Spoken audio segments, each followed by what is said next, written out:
This is Health Yeah, your weekly update on what's going on in the health, wellness, and medical world with Monica Robbins. Hi, everyone. Thank you so much for listening to Health Yeah, your prescription for medical health and wellness information. I'm Monica Robbins. When we think of health and well-being, we often think of our physical selves, but there are other areas of your life that need to be healthy too. And one of them is your legal health, because let's face it, the stress alone of worrying about legal issues is not very healthy. So many of us don't find out what we need until we need it, and then the stress just simply piles up. So to help me unpack what you need to know is legal expert and consumer advocate Dan Karon. So thank you so much for doing this, Dan. Thank you. It's such a pleasure to be here. Thanks for having me. All right. So this morning, I just downloaded a new operating system for my iPhone and iPad. And like everything, that agree button pops up, and I don't read all the print. I don't have that kind of time. So I just hit agree. Lots of us do this. Should we be reading it? And what am I at risk for? Boy, should you be reading it kind of begs the question, what's in there that you need to be looking for?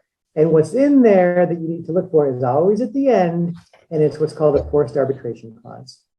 What's a forced arbitration clause? Forced arbitration says that if you have a beef with your credit card company or the cable company or your cell phone company for, having paid more than you should have or bad service or whatever, you can't go to court in the conventional, traditional sense. Rather, you have to go to what's called arbitration, which is a private tribunal between you and them and somebody that they hire to oversee your problem. And when you do that, it can't be as a class action, meaning you might have a claim for $5, $10, $20, $50. Might not be enough, certainly wouldn't be enough for a lawyer to get involved in, but as a class action, 1 million people with $25 claims, that's a big deal, high stakes. So what do the companies do? In this forced arbitration clause, they include what's called a class action ban, which is to say, when you're forced to arbitration, it's got to be individually, nobody else. So now you've got your $25 claim, you're on your own, no lawyer, an arbitrator who will likely rule against you. Otherwise, he or she doesn't get hired again by the company. And it's essentially a license to steal. That's baked into all of these consumer contracts, maybe not all, but most, if not all.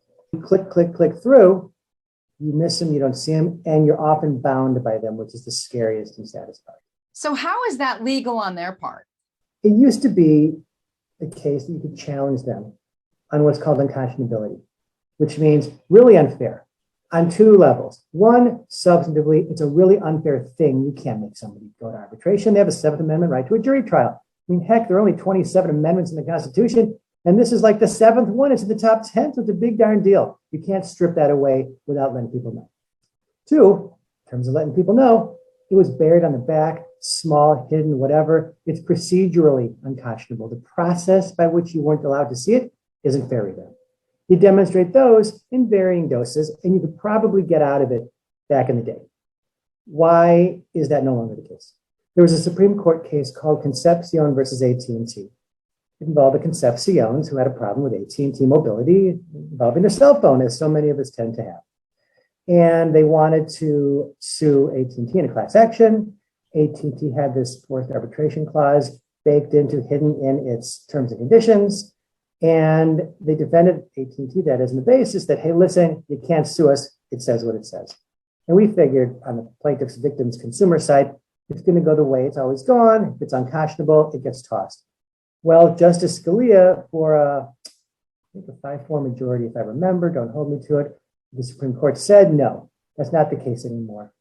The Federal Arbitration Act of federal law favors arbitration. It encourages arbitration, where arbitration is on the table and it's known in a contract, whatever you want to call it, by the parties.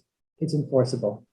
And you could argue, but folks didn't know it. Well, you coulda, shoulda, slice it however you'd like.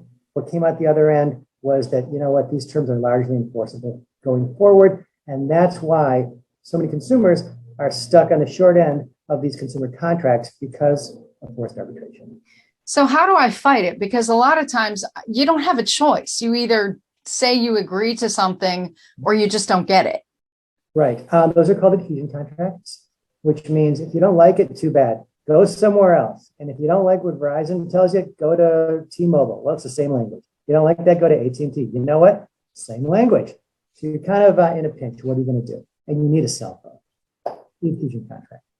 So what I've found to be effective isn't really shouting, more and more loudly into the wind, hey, this shouldn't be fair, shouldn't be legal. Rather, it's kind of, beating these guys at their own game. And there are a couple of ways that have emerged as, somewhat effective. The first one is pretty straightforward. I often tell people, hey, listen, you don't like what your vendor did, you don't necessarily have to sue them in a class action. Take them to small claims court. Go down to the county courthouse. The clerks are receptive and nice and cooperative and helpful. The filing fee is nominal. Put down a complaint for, however much you believe you're owed.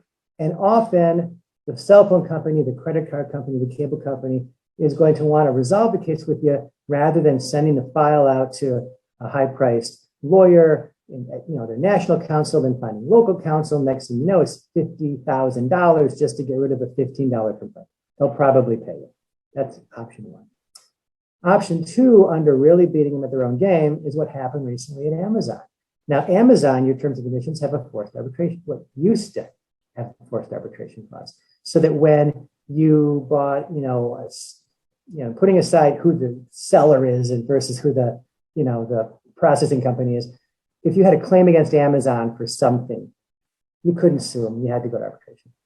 And in the context of, what was this in the context of? Oh, I remember. This is an interesting case. It involved Amazon Echo, home entertainment devices or whatever they're called.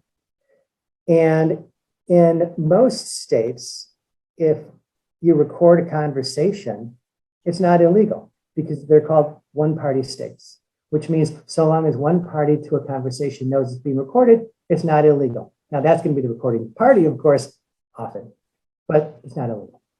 California, on the other hand, is a two-party state, which means both sides need to know the recording is going on. So let's take that law and apply it to this whole Amazon Echo situation. When you're sitting at home and you want to play some music, you say, Alexa, play the Beatles. And, Come Together comes on and, plays some music and whatever you think, that's fine. The allegation was that Amazon was recording your voice for future use, whether it's marketing or whatever. And think about it. Folks didn't realize they were being recorded. It wasn't a two-party issue, it was a one-party issue. Amazon knew it, but never told you when you say something to Alexa, you're being recorded. So that was arguably a violation of California privacy law. So somebody took it to court. Amazon said, you know what? Forced arbitration, you're kicked out. And they essentially were.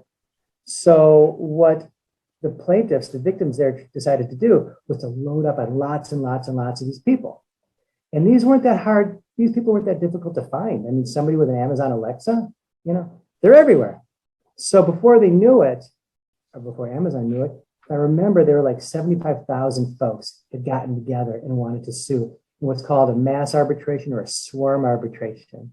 And you might think, well, big deal, it's just 75,000 cases. It's bigger than if it were only one, but why is Amazon all that concerned? Because on the whole, it's still less than a class action, which would be like 75 million. Right?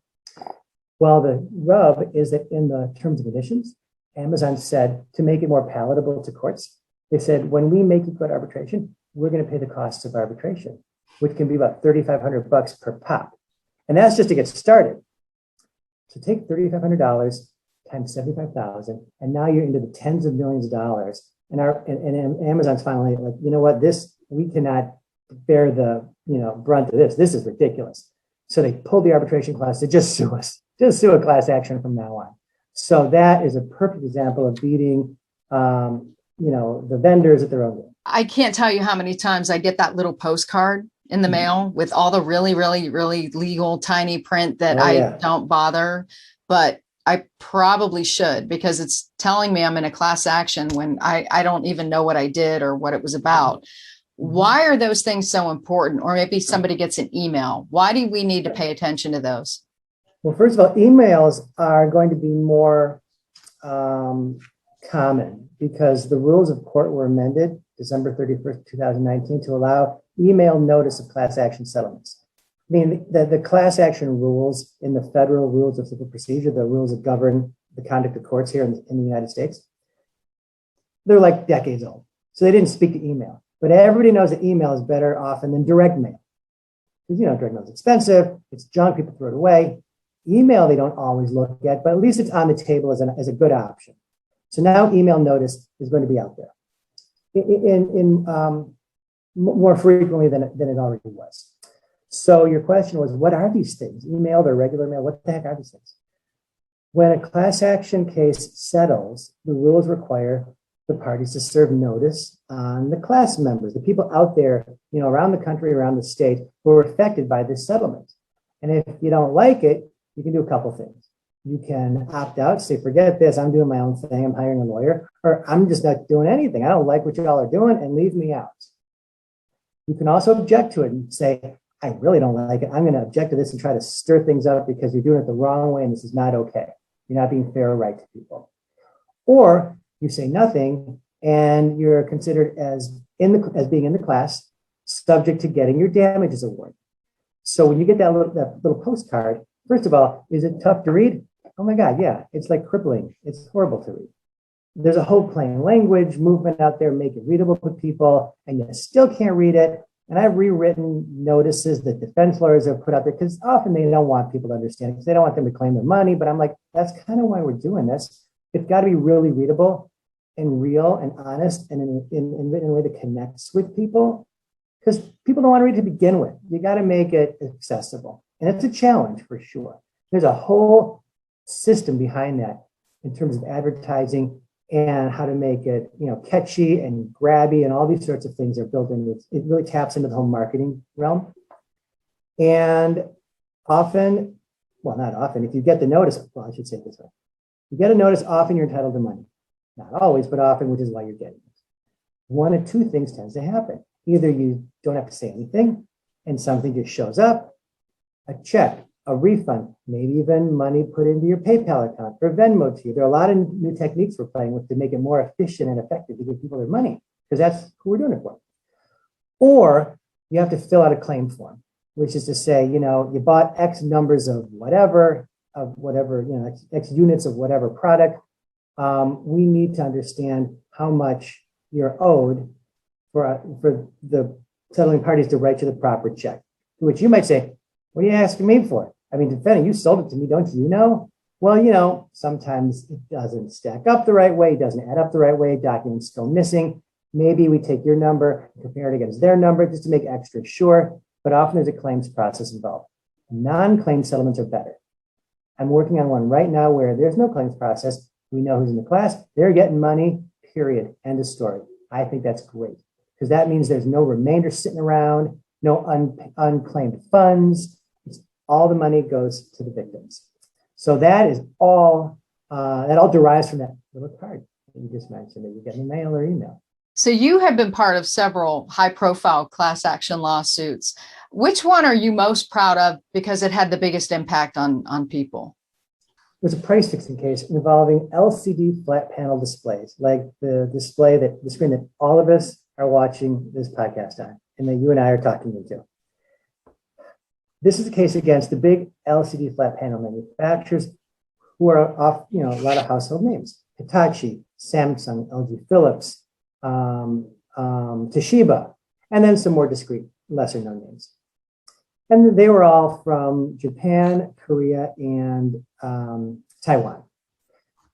And maybe for about 10, 12 years, they were all cooking up this worldwide felony price fixing scheme whereby they agreed with each other to overcharge everybody for their screens that went into TVs, laptops, and monitors. And everybody has them. And the money was really big by the time, of course, it added up on a global level. What we ended up learning was that they were, like I said, fixing prices, not just in the US, but in Europe and in Canada and Australia, New Zealand, and in Asia, and all the enforcement authorities got them. And they were fined big time. But that didn't put money back in the pockets of people who overpaid for LCD containing devices. You paid too much for your TV. You paid too much for your monitor. You paid too much for your laptop. I teach law school and I look out and every kid's got, an Apple or Dell laptop or an HP laptop. And when the case is happening, I'm thinking, y'all pay too much for these things, and money does not grow on trees for most people. You deserve that money back. So we spent a number of years litigating that case all around the world. It ended up settling for about $2 billion on behalf of consumers in most states nationwide. And I was thrilled to be able to give and participate in giving money back to people who deserved it and taking it away from the bad guys who didn't. That was a pretty cool case. Spirit Airlines. Yes. That was just a cluster of magnitude proportions. So, but, I mean, a lot of people were stranded. A lot of people were out of money. And it's not just Spirit Airlines. This could happen to any airline and the way things are going. So what was the most important lesson consumers should have gotten out of that? How do they get their money back? How do they fight for themselves? What is it when something like that happens again? Because you and I both know it will happen again. What do people need to remember? Well, the most interesting observation, I'd say, is what wasn't expressed in the media. I heard a lot of talk and saw a lot of stories and read a lot of press about whose fault it was and what a mess it was for passengers on the ground. But left out of the discussion was what passengers can do on account of what happened.